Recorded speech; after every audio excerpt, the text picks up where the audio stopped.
Susan, thanks for joining us today. You're welcome. It's a pleasure. So, Susan, you're known for your work studying emerging contaminants, which you did for more than 20 years at the EPA, and now that you're doing still at your work at the University of South Carolina. What are some of the classes of emerging contaminants that you're currently analyzing?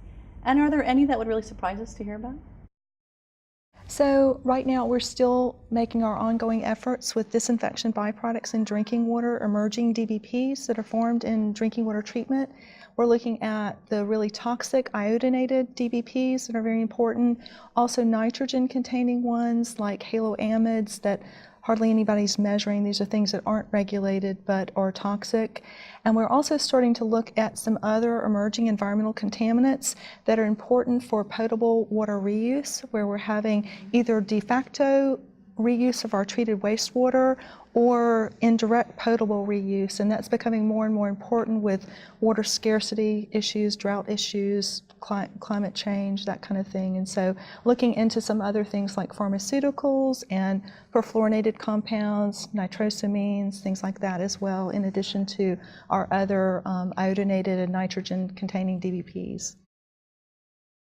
So those DBPs, those are things that result from disinfection processes that happen at water treatment plants, and Yes. sort of an unintended consequence, I guess? Yes, absolutely, that's correct. So there are things that are they're not contaminants that are already there in the source waters. There are things that are formed when we treat drinking water with the disinfectants. And it's really important to kill the harmful microorganisms with the disinfectants, but these are an unintended consequence of trying to make the water safe to drink. And when you talk about that indirect use of potable water, what does that mean? So the water that comes into our drinking water reservoirs that we treat, whether it's river water from a lake or groundwater, a lot of that has had treated wastewater going into it, and so we have a lot of additional contaminants.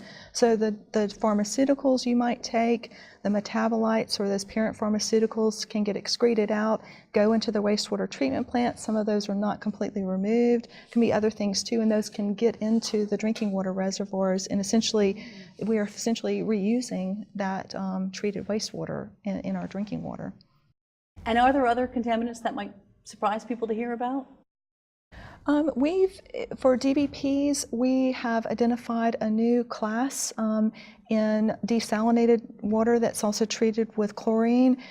These bromopyrazoles, we're trying to confirm them now. We don't know exactly the isomer, so we've just identified a brand new class, so that might be surprising. That wasn't known before, and they're nitrogen containing compounds, so I'm anticipating they're probably going to be toxic, but I'm going to work closely coming up with toxicologist colleagues to have these chemicals tested as soon as we prove what they are and we get standards for them.